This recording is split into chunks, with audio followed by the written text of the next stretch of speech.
क्या लाहौर बनेगा दूसरा गाजा? बात सबसे पहले इसकी।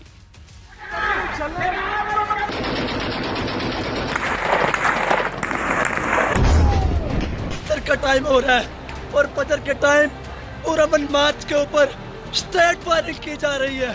यहाँ पे स्नाइपर चलाई जा रही है, यहाँ पे AK-47 का इस्तेमाल किया जा रहा है। लाहौर जा रहा था और मुझे तहरीक तालिबान पाकिस्तान ने सीपेक से पकड़ लिया और मुझे एक महफूज जगह में मुंतकिल कर लिया।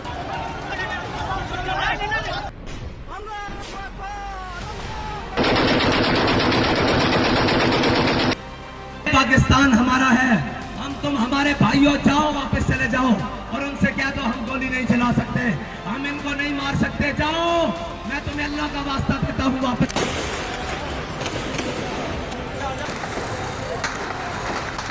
Well, look, I solved, this will be my 8th war that I've solved. And I hear there's a war now going between Pakistan and Afghanistan. I said, I'll have to wait till I get back. I'm doing another one because I'm good at solving wars. I'm good at making peace.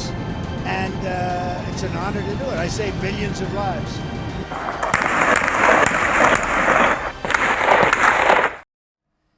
चलिए शुरुआत करते हैं। सबसे पहले ना आपको दो तस्वीरें मैं आपको दिखाऊंगा, पूरी खबर का निचोड़ आप समझ जाएंगे। एक तरफ साहब, एक तो गाजा संकट सुलझ रहा है, दूसरा गाजा संकट हमारे सर पर खड़ा हो गया है, दूसरा गाजा।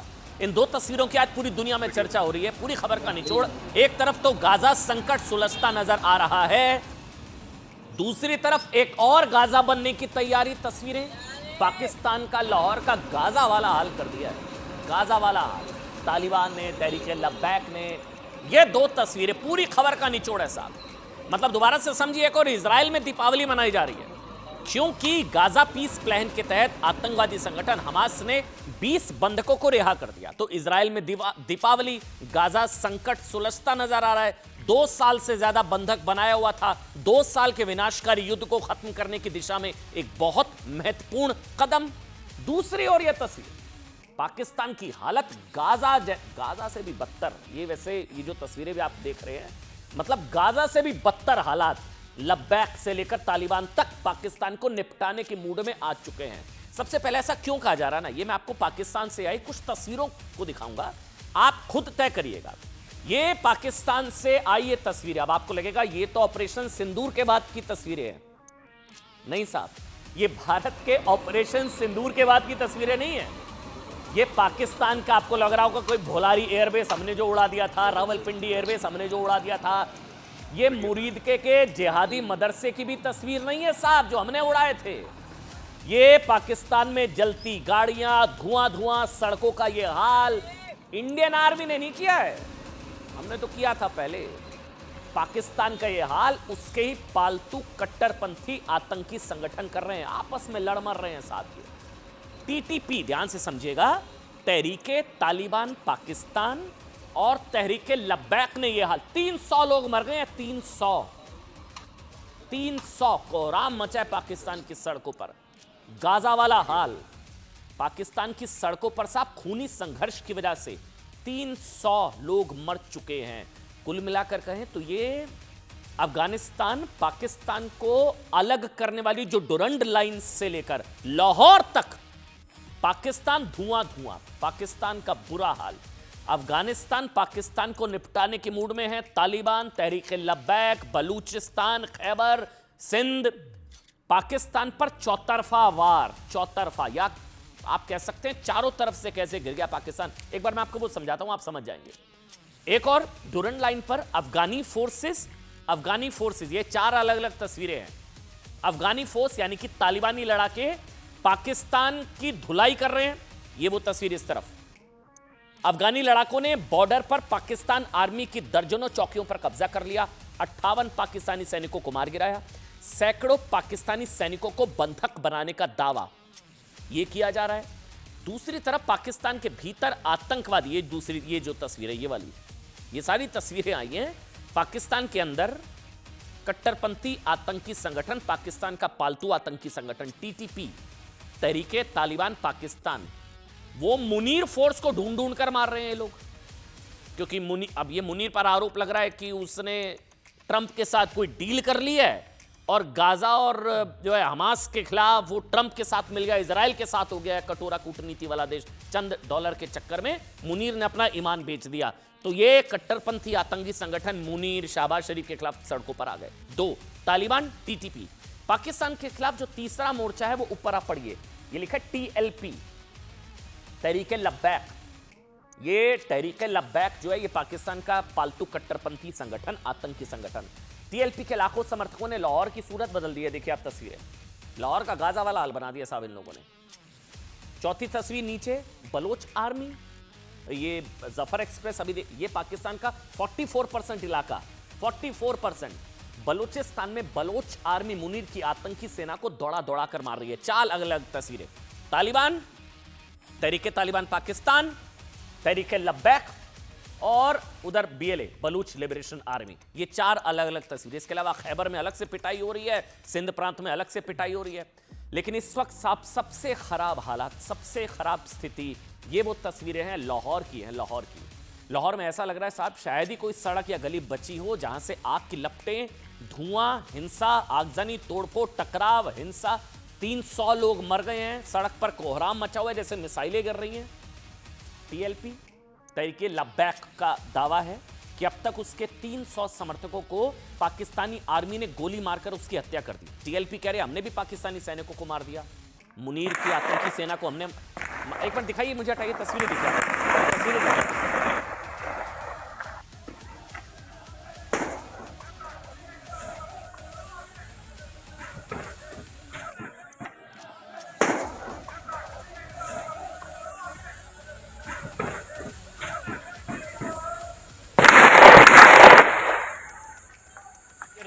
गोलीबारी है, इमारतों पर बम गिर रहे हैं, धुएं का गुबार, सड़कों पर खूनी संग्राम, खूनी संघर्ष। उधर तालिबान मार रहा है, इधर लब्बैक मार रहा है। जिंदगी और मौत के बीच ये लोग वहां पर लड़ रहे हैं। अच्छा, इसलिए पाकिस्तान में मुनीर को अब ये जो बताया जा रहा है कि इसने TLP मतलब ये लब्बैक पार्टी, तहरीक लब्बैक के बहुत सारे लोगों को मार दिया, तो कह रहे बूचर मुनीर, बूचर मुनीर। इसी के बाद लाहौर की स्थिति ऐसी है कि एक और लाखों की तादाद में कट्टरपंथी तहरीक लब्बैक के समर्थक हैं, दूसरी ओर मुनीर आर्मी, और इन दोनों की लड़ाई में लाहौर गाजा बनने की ओर बहुत तेजी से बढ़ रहा है। जो पाकिस्तान इजराइल पर आरोप लगाता था, क्या लगाता था? पाकिस्तान इजराइल पर आरोप लगाता था कि गलत कर दिया ना गाजा के अंदर तुम लोगों ने, नेतन्याहू के इशारे पर गाजा में नरसंहार हो रहा है। उसी पाकिस्तान में पाकिस्तान की आर्मी ने अपने ही लोगों के खिलाफ बम, गोला बारूद का इस्तेमाल करना शुरू कर दिया। ये 2 अलग अलग तस्वीरें देखिए। पाकिस्तानी सेना की इस क्रूरता के बाद स्थिति क्या हो गई है, ये अलग और नई नई तस्वीरें हैं आज। ये हो गई है कि तहरीक लब्बैक का चीफ और कट्टरपंथी मौलाना साद रिजवी भी मुनीर सेना से जान की भीख मांगता हुआ दिखाई दिया। जी हाँ, अपने 300 से ज्यादा समर्थकों, ये वो एक वीडियो भी वायरल हुआ था, 300 से ज्यादा समर्थकों की हत्या के बाद ये साद रिजवी भीड़ के पीछे छिपकर मुनीर आर्मी से गोली नहीं चलाने के लिए गिड़गिड़ाता दिखा। एक बार सुनाइए इसको, मुझे हटाइए, मैं तुम्हारी हलाली माओ का वास्ता देता हूँ, वापस चले जाओ। ओए मैं तुम्हें तुम्हारी माओ के दूध का वास्ता देता हूँ, वापस चले जाओ। ओए वापस चले जाओ, मैं तुम्हें तुम्हारी माओ का दूध का वास्ता देता हूँ, वो उन भक्ति धारों का वास्ता देता हूँ, वापस चले जाओ, गोली बंद कर दो, वापस चले जाओ। अल्लाह तुम्हें बड़ी इज्जतें देगा, अल्लाह तुम्हें बड़ी जनाब सरफराजियां देगा, अल्लाह तुम्हें हमेशा जनाब ग़ज़वा हिंद के मुजाहिदों में बनाएगा, लेकिन खुदा के लिए अपनी नस्लों को बर्बाद न करो।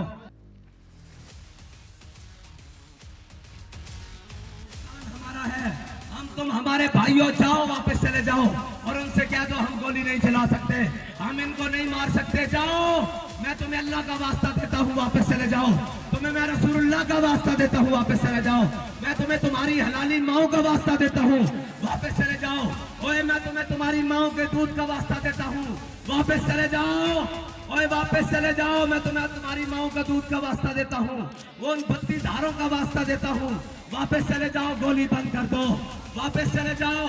अल्लाह तुम्हें बड़ी इज्जतें देगा, अल्लाह तुम्हें बड़ी जनाब सरफराज। अच्छा, ये अल्लाह का वास्ता, माओ का वास्ता, ये गिड़गिड़ा रहा है। उधर हालात तब और बिगड़ गए जब खबर आई, पता चला साहब कि आर्मी ने, मुनीर की आतंकी सेना ने साद रिजवी के भाई अनस रिजवी को मुरीदके में प्रदर्शन के दौरान गोली मार दी।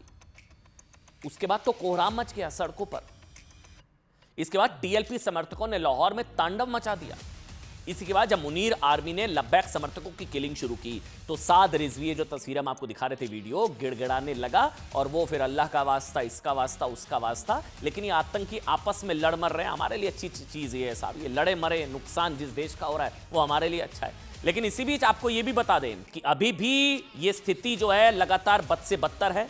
पाकिस्तान के कई शहरों में हिंसा भड़की है। लाहौर के साथ शेखपुरा, दोबारा से खबर आ रही है, ये फिर से पाकिस्तान के कई शहरों में हिंसा भड़क गई है। लाहौर के साथ शेखपुरा, ननकाना, बिहारी, कसूर में फिर हिंसा हुई है। और अब ये खबर आ रही है पाकिस्तानी शहरों में हजारों लोग सड़कों पर फिर से उतर आए हैं।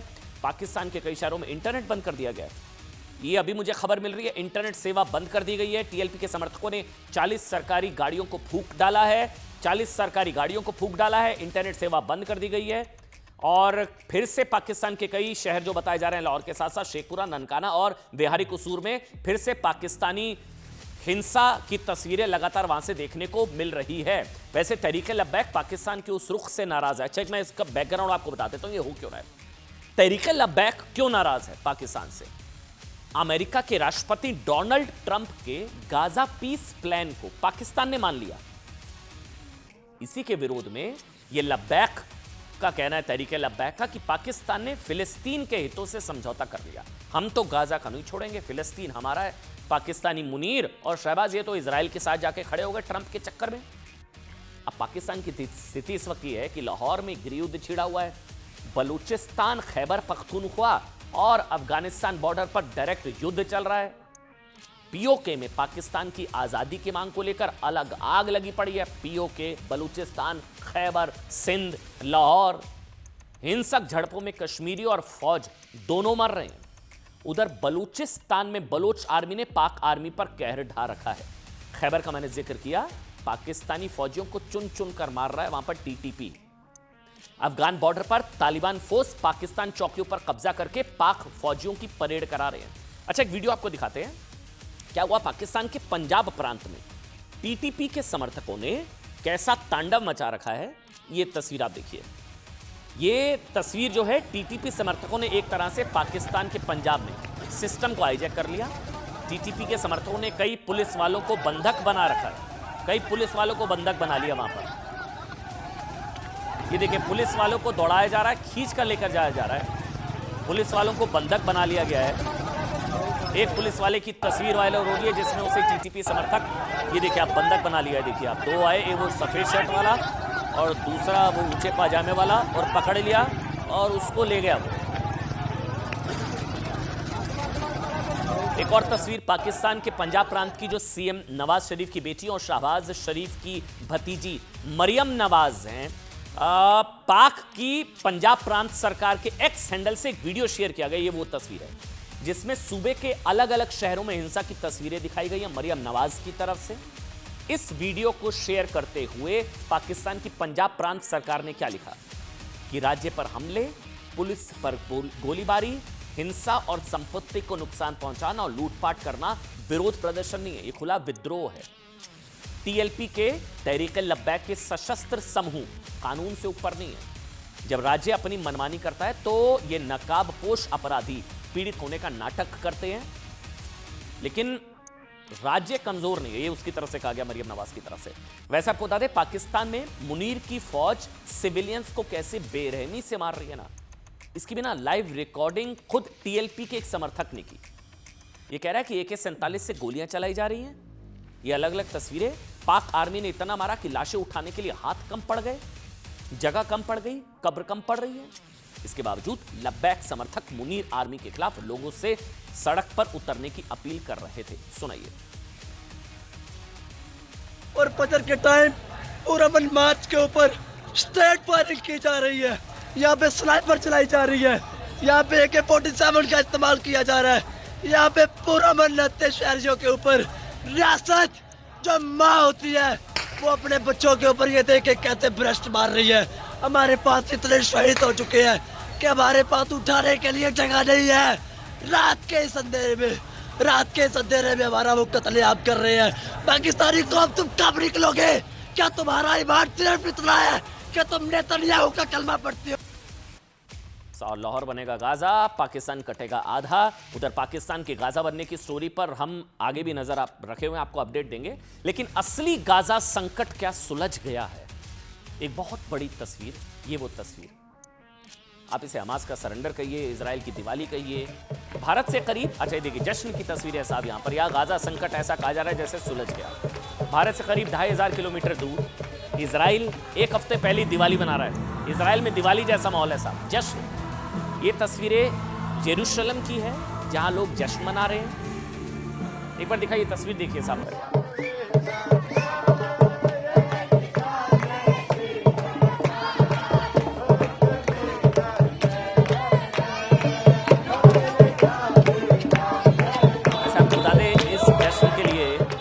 इजराइल ने 1-2 महीनों का नहीं, 2 साल का इंतजार करा है। 2 साल बंधक में जो हमास के बंधक थे वो छूटे हैं 738 दिन बाद।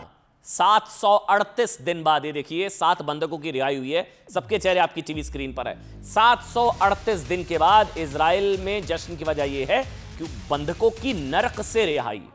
गाजा हमास के बंधक बने हुए थे, उन्हें छोड़ा गया। 7 अक्टूबर 2023 को हमास के आतंकवादियों ने आतंकी हमला करके इजराइल के नागरिकों को कैद कर लिया था। इजराइल हमास समझौते के तहत आज हमास ने 20 जिंदा बंधकों को रिहा कर दिया।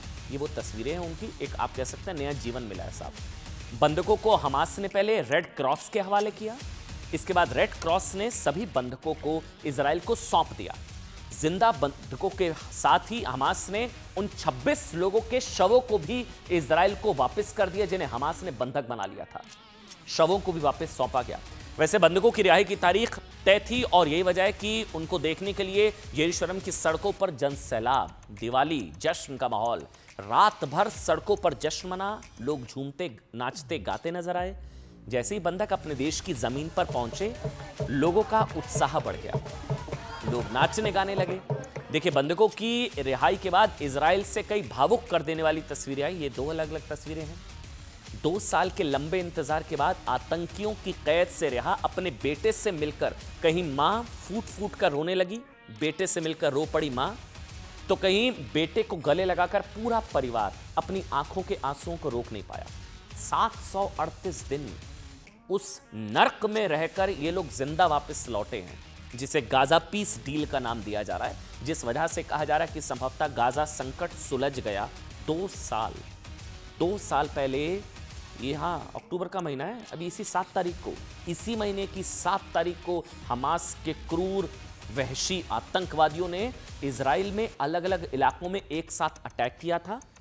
1200 से ज्यादा इजराइल नागरिकों को हमास के क्रूर वहशी आतंकवादियों ने मार दिया था। 250 से ज्यादा नागरिकों को बंधक बना लिया था। और ये आज की सबसे सुखद तस्वीर, हमास के इस हमले के बाद से इजराइल ने गाजा पर कई हमले किए, गाजा की शक्ल बिगाड़ दी। लोग कहते हैं कि अब कहीं बुरा हाल होता है किसी शहर का तो कहते हैं उसका गाजा बना दिया, जैसे लाहौर का गाजा बना रहा है तालिबान। कई बड़े आतंकवादियों को मार गिराया, लेकिन अपने नागरिकों की रिहाई को लेकर कोई बड़ी कामयाबी अब तक इजराइल के हाथ नहीं लगी थी। लेकिन अब इन बंधकों की घर वापसी का पूरे इजराइल में जश्न है। अब एक सुनिए, इसके पीछे भी डोनाल्ड ट्रंप का एंगल है। दरअसल अमेरिका के राष्ट्रपति डोनाल्ड ट्रंप की पहल पर इजराइल हमास समझौते को 3 चरणों में लागू करने का फैसला किया गया। 3 चरणों में क्या है वो 3 चरण? पहला चरण आज पूरा हुआ, पहला चरण जिसमें क्या होगा, हमास ने इजराइल के बंधकों को रिहा कर दिया, उनके शवों को वापस कर दिया। बदले में इजराइल ने भी अपने यहां अलग अलग जेलों में बंद करीब 2000 फिलिस्तीनी नागरिकों को, सैनिकों को रिहा किया। अब दूसरे चरण में गाजा से हमास की वापसी के साथ ही इजराइल सैनिक वापस लौटेंगे। तीसरे और आखिरी चरण में स्थायी युद्ध विराम के साथ ही गाजा के पुनर्निर्माण की प्रक्रिया शुरू हो जाएगी। गाजा का पुनर्निर्माण, फिलिस्तीन, अब यहां प्रियंका वाड्रा जो झोला उठा रही थी, शायद यहां पर भी कई लोगों को राहत की सांस मिलेगी। गाजा का पुनर्निर्माण होगा तो यहां पर भी कई लोगों के कलेजे को जरूर ठंडक पहुंचेगी। आज हुए समझौते को अंजाम तक पहुंचाने के लिए और कामयाब बनाने के लिए खुद ट्रंप इजराइल पहुंचे। ये वो तस्वीरें, ट्रंप इजराइल पहुंचे, अमेरिका से इजराइल पहुंचे। ट्रंप का स्वागत करने के लिए कौन था? बेंजामिन नेतन्याहू एयरपोर्ट पहुंचे, स्वागत किया। इजराइल की संसद में भी ट्रंप का जोरदार स्वागत हुआ। जैसे ही ट्रंप इजराइल की संसद में पहुंचे, सभी सांसदों ने खड़े होकर उनका अभिवादन किया, नारे लगाए। वो तस्वीरें, अमेरिकी राष्ट्रपति ने इजराइल की संसद को आज एड्रेस भी किया ट्रंप ने, और बंधकों की रिहाई को बड़ी कामयाबी बताया। वहीं इजराइल के प्रधानमंत्री नेतन्याहू ने संसद को संबोधन के दौरान ट्रंप को इजराइल के सबसे बड़े सम्मान देने का भी ऐलान किया है। सबसे बड़ा सम्मान नोबेल नहीं मिला, लेकिन वहां दिल टूटा। लेकिन ये सुनिए आप। After 2 harrowing years in darkness and captivity, 20 courageous hostages are returning to the glorious embrace of their families, and it is glorious. 28 more precious loved ones are coming home at last to rest in this sacred soil. I have submitted your nomination to be the first non-Israeli recipient of the Israel Prize, Israel's highest award. As to that other prize, just a question of time, you'll get it. But I want you to get the Israel Prize. चलिए बात करेंगे भारतीय राजनीति की। क्या बिहार में तेजस्वी यादव अभी भी मुख्यमंत्री पद का चेहरा होंगे? हम ये सवाल क्यों पूछ रहे हैं, किस लिए पूछ रहे हैं, खबर देखिए, बात अब इसकी करेंगे।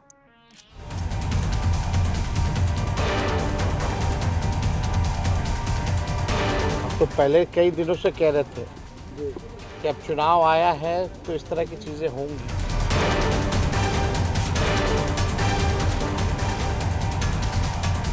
महागठबंधन में केवल कमीशन और करप्शन वाले लोग हैं। लालू प्रसाद जी से अलग होने की बड़ी वजह उनका और उनके परिवार का भ्रष्टाचार में लिप्त होना है।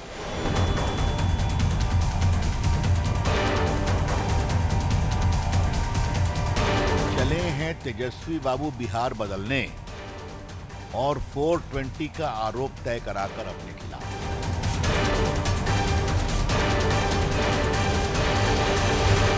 देखिए, जिसको संविधान में विश्वास है, संवैधानिक संस्था माननीय न्यायालय के निर्णय को स्वीकारना चाहिए। करप्शन करने वाला, अपराध करने वाला कोई कितना भी बड़ा क्यों न हो, न्यायालय बड़े ही निर्लेप भाव से अपने फैसले ले रही हैं। कुछ कहना चाहेंगे आप? किसी के प्रति अपराध सिद्ध कर दिया हो तो इसका निर्णय बिहार की जनता ली।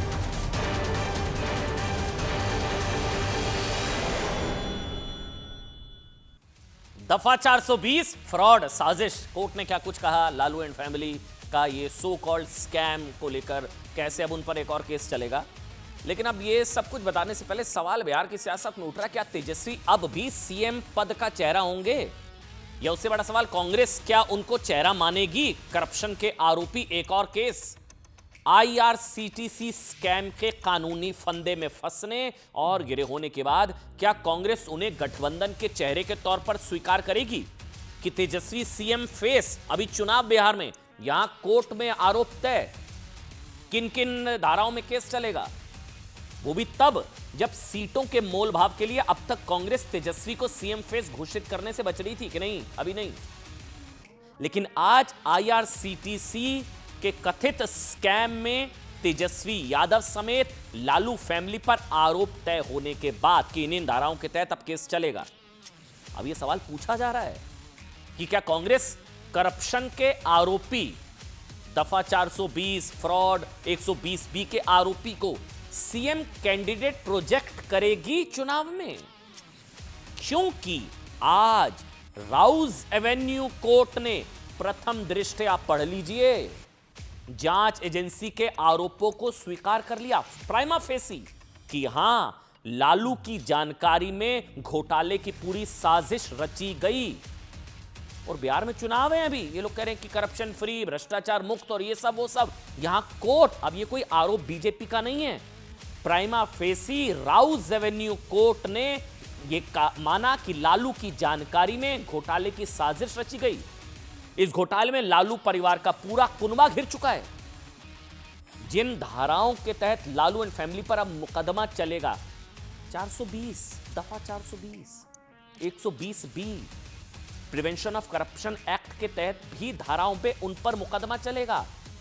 खुद लालू के अलावा राबड़ी देवी और तेजस्वी भी इसके लपेटे में आ गए। अब सीएम क्या अभी भी वो सीएम प्रोजेक्ट करेगी कांग्रेस पार्टी?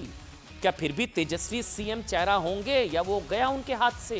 कांग्रेस मानेगी ही नहीं, या मानेगी या नहीं मानेगी? अब तक नहीं मानी तो अब कैसे मानेगी? या कांग्रेस उनके नेतृत्व में चुनाव लड़ना स्वीकार करेगी? देखिए, मैं बता रहा हूं, एक चीज समझिए, भारत की राजनीति में ना करप्शन बहुत बड़ा मुद्दा होता है, जनता छोड़ती नहीं है। अभी सबसे ताजा उदाहरण हम लोग देते हैं हमेशा अरविंद केजरीवाल का साहब। जब उन पर आरोप लगे तो अजय समझे जाने वाले केजरीवाल हार गए चुनाव, बुरी तरह चुनाव हारे। अरविंद केजरीवाल अजय माने जा रहे थे, शराब घोटाला तमाम आरोप लगे, हार गए। कांग्रेस को भी यह सब पता है। अब इतिहास भी यह बताता है, चौटाला से लेकर राजीव गांधी तक सबको करप्शन के आरोपों की भारी कीमत चुकानी पड़ी है। अब बीजेपी ने इसे मुद्दा बना लिया है कि गठबंधन को स्पष्ट करना चाहिए कि क्या वो घोटाले के आरोपियों के नेतृत्व में चुनाव लड़ने को तैयार हैं। आज कोर्ट में क्या हुआ, पूरी कहानी, स्कैम की कहानी। लेकिन उससे पहले ना एक तस्वीर, एक दिलचस्प तस्वीर हम आपको दिखाएंगे साहब। तो सबसे ज्यादा चर्चा उस तस्वीर की। कोर्ट में व्हील चेयर पर लालू प्रसाद यादव जी आज जो पहुंचे, आज कोर्ट में पेशी के दौरान लालू प्रसाद, इधर नहीं, इधर नजर रखिएगा पहले, वो मैं बताऊंगा। मॉर्निंग वॉक से व्हील चेयर तक, ये पूरी कहानी भी हम आपको सुनाएंगे। लेकिन पहले इधर, आज पेशी के दौरान लालू प्रसाद यादव जी व्हील चेयर पर नजर आए। लेकिन आज ही उनकी दूसरी तस्वीर, जो कुछ समय पुरानी है, वो आज सोशल मीडिया पर वायरल हो रही है, जिसमें लालू प्रसाद यादव मॉर्निंग वॉक करते हुए दिखाई दिए थे। इसी को लेकर लालू एंड फैमिली के विरोधियों का कहना है साहब कि लालू प्रसाद यादव सिर्फ कोर्ट को दिखाने के लिए ना व्हील चेयर पर वो इस्तेमाल करते हैं। मॉर्निंग वॉक में फिट, कोर्ट में अनफिट। कभी मॉर्निंग वॉक, कभी व्हील चेयर, कोर्ट में अनफिट। यही विरोधी कह रहे हैं कि ये सिर्फ जो है जमानत पाने के हथकंडे होते हैं। कोर्ट में व्हील चेयर पर बैठकर आ जाते हैं, लेकिन कोर्ट के बाहर वो बैडमिंटन खेलते हैं, मॉर्निंग वॉक करते हुए दिखाई दे। ये बैडमिंटन, मॉर्निंग वॉक, शादियों में जाते हैं, मटन वगैरह, वो सब सारी भरी पड़ी तस्वीरें, ऐसी तस्वीरों की बाढ़ है। कोर्ट में व्हील चेयर, कोर्ट में व्हील चेयर में आएंगे। अभी एक चुनावी सभा भी थी, मुझे अगर याद है, उसमें भी वो गठबंधन के साथ, नेताओं के साथ इस तरह से खड़े हुए नजर आए थे एक बड़ी रैली के अंदर। अब यही लालू विरोधियों का कहना है कि चारा घोटाले में सजा काट रहे लालू प्रसाद यादव कोर्ट को धोखा दे रहे हैं और फर्जी स्वास्थ्य कारण दिखाकर बेल पर हैं, उनकी बेल रद्द होनी चाहिए। अब देखिए, एक तरफ लालू फैमिली पर कोर्ट का फैसला आया कि अब इन धाराओं के तहत मामला चलेगा, उन पर केस चलेगा। वही दूसरी तरफ आरजेडी में भगदड़ मच गई है। बिहार में लालू की पार्टी के बड़ी खबर आ रही है, 3 विधायकों ने पार्टी छोड़ दी है। बहुत बड़ी खबर है ये। अब ये संयोग हो सकता है, कोइंसिडेंस हो सकता है, आज ही कोर्ट का फैसला, राउज एवेन्यू कोर्ट का, इन धाराओं के तहत मुकदमा चलेगा। 3 विधायकों ने पार्टी छोड़ दी। RJD bye bye, tata goodbye, JDU join कर ली है, ये भी खबर आ रही है। 3 विधायकों ने लालू की पार्टी को टाटा गुड बाय कर दिया है, जेडीयू ज्वाइन कर लिया आज ही। नवादा विधायक विभा देवी, रजौली विधायक प्रकाश वीर और परसा से आरजेडी के विधायक छोटे लाल राय। ये आरजेडी के लिए अच्छे संकेत नहीं है। जनता इस फैसले को कि अब एक और केस चलेगा परिवार पर इन धाराओं के तहत, दफा 420, 120 बी, 3 विधायकों ने पार्टी छोड़ दी। 3 विधायकों ने। अब कल तक आरजेडी में, बिहार में विपक्ष के पूरे कैंपेन को लेकर तेजस्वी यादव को चेहरा सामने रखा हुआ था, एक तरीके से अनऑफिशियल तरीके से। लेकिन अब साहब बीजेपी जेडीयू करप्शन के खिलाफ तेजस्वी यादव को पोस्टर बॉय बना सकते हैं, क्योंकि एक और दिल्ली की राउज एवेन्यू कोर्ट ने लालू, राबड़ी, तेजस्वी, मीसा भारती, पूरा परिवार, फैमिली, 14 लोगों के खिलाफ सो कॉल्ड आईआरसीटी, मैं समझाऊंगा आईआरसीटीसी स्कैम, समझाऊंगा, 1 मिनट और दीजिए बस मेरे को। आईआरसीटीसी के स्कैम में आरोप तय होने की अनुमति दे दी है, दे दी अनुमति। दूसरा एक और पढ़िए, लैंड फॉर जॉब स्कैम में भी लालू फैमिली के खिलाफ आरोप तय करने को लेकर 10 नवंबर को फैसला आएगा। अभी 10 नवंबर को फैसला आना है।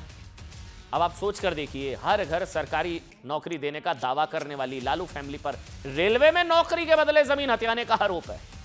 वहीं आईआरसीटीसी स्कैम में लालू फैमिली पर आरोप है।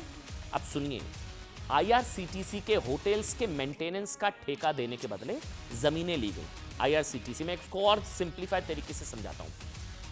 दरअसल लैंड फॉर जॉब स्कैम की तरह ये जो कथित घोटाला है, ये भी 2004 से 2009, तब लालू प्रसाद यादव जी मनमोहन सरकार में रेल मंत्री थे 2004 से 2009।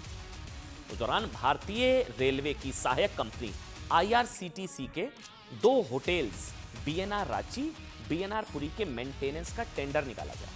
ठीक है, आईआरसीटीसी के 2 होटल्स हैं, उनका मेंटेनेंस करना है तो सरकार ने टेंडर निकाल दिया।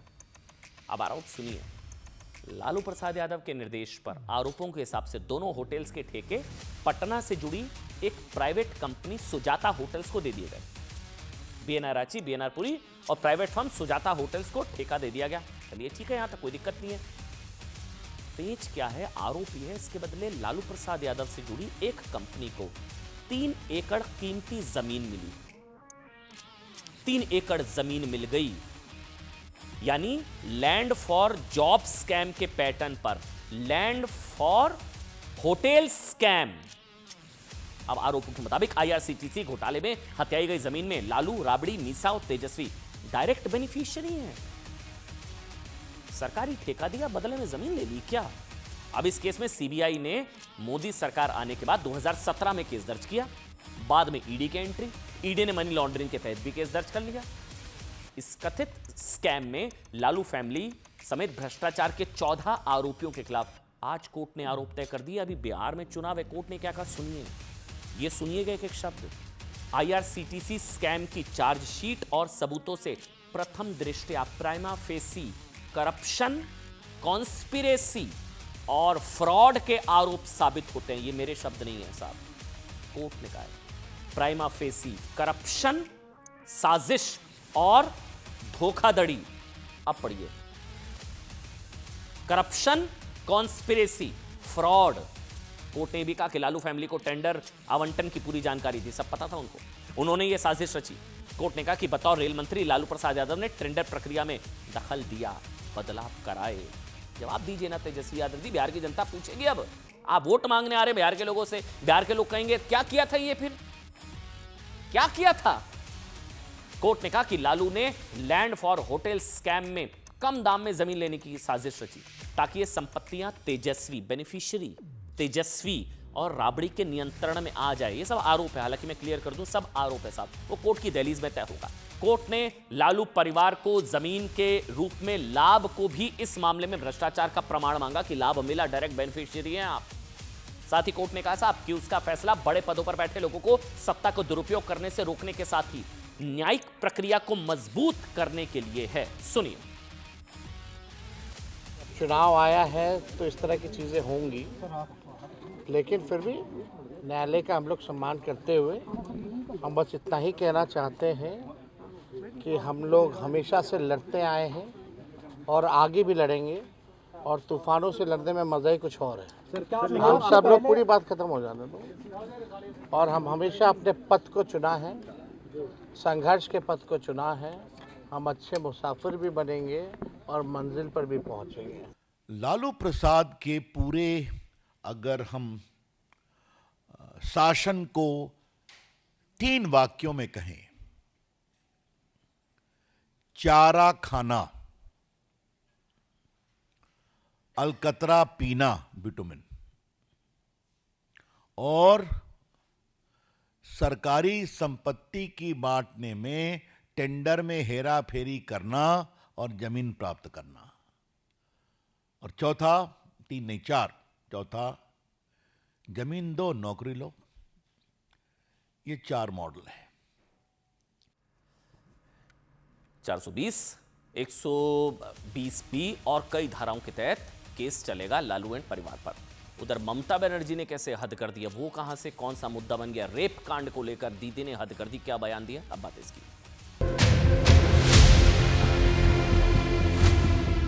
How they came out in the night at 12:30, and especially the girl child at night time, they should not be allowed to come out in the outside.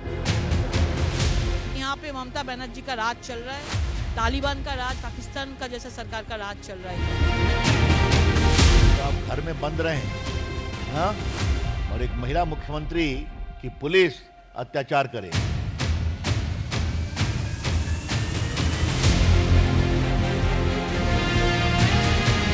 जिस तरीके से दुर्गा माँ महिषासुर का वध किया था, और वो महिषासुर जो भैंस बन के आता था, आज वो भैंस की जगह ममता बनर्जी के रूप में आया है।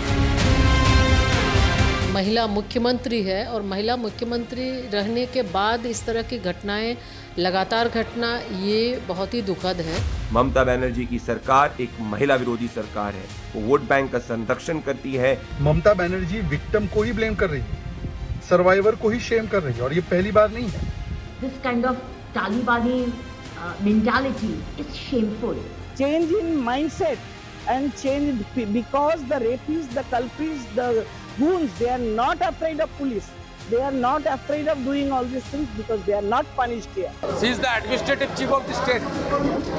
Same Mamata Banerjee, same.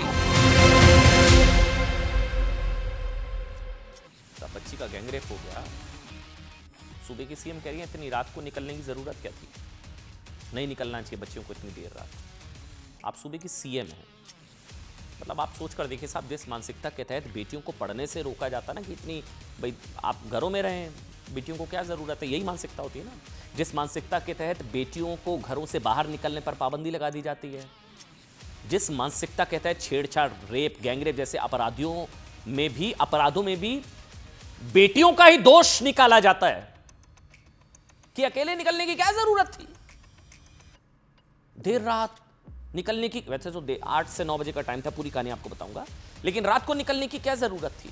साहब बहुत ही सख्त सवाल है, बुरा लगेगा लेकिन पूछना पड़ेगा। क्या पश्चिम बंगाल की मुख्यमंत्री ममता बनर्जी भी जाने अनजाने अटपटा सा बयान देकर उसी मानसिकता को आगे नहीं बढ़ा रही है? और यही आरोप बीजेपी भी लगा रही है। बीजेपी को यह आरोप लगाने का मौका पश्चिम बंगाल में दुर्गापुर गैंगरेप की एक घटना के बाद मिला।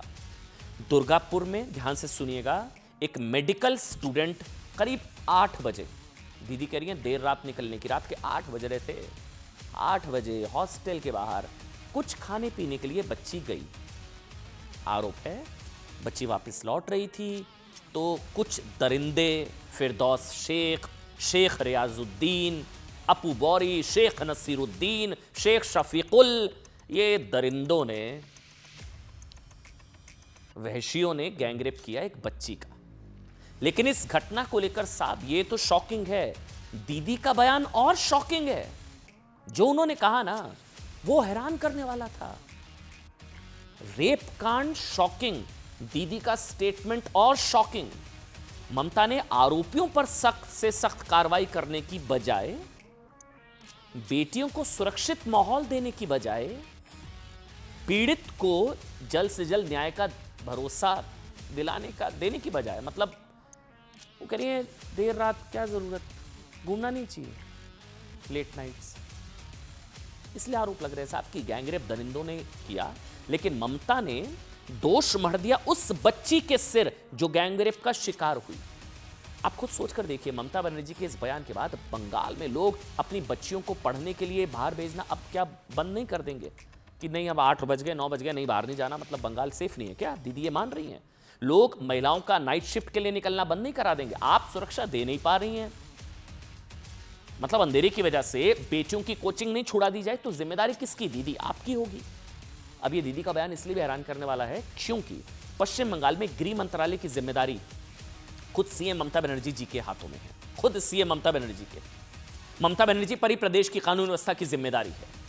और खुद उन्होंने क्या बयान दिया, बाद में उन्होंने क्या सफाई दी, वो दोनों बयानों को एक साथ सुनाइएगा। मैं रिक्वेस्ट कर रहा हूं, जो बयान दिया ममता बनर्जी ने, उसके बाद उन्होंने क्या सफाई दी बाद में जब इसका मुद्दा बना दिया, सुनिए। Whose responsibility? How they came out in the night at 12:30, and it happens in the, so far I know, forest area, and 12:30 I do not know what happened. Investigation is on. I'm shocked to see the incident, but private medical colleges also is to take care for their students. আমি প্রথমেই আপনাদের বলি, দমদম মেয়াদপুরে আমি কিছু বলেছি, আমার কথা ডিস্টর্ব করা হয়েছে। প্লিজ আপনাদের একটা রিকোয়েস্ট করব, আমাকে আপনারা কোশ্চেন করবেন আর তারপরে ডিস্টর্ব করবেন। আমি ভাত খাই সেটা না বলে আমি ভাত বলে দিচ্ছেন। এইসব রাজনীতি আমার সাথে করার চেষ্টা করবেন না।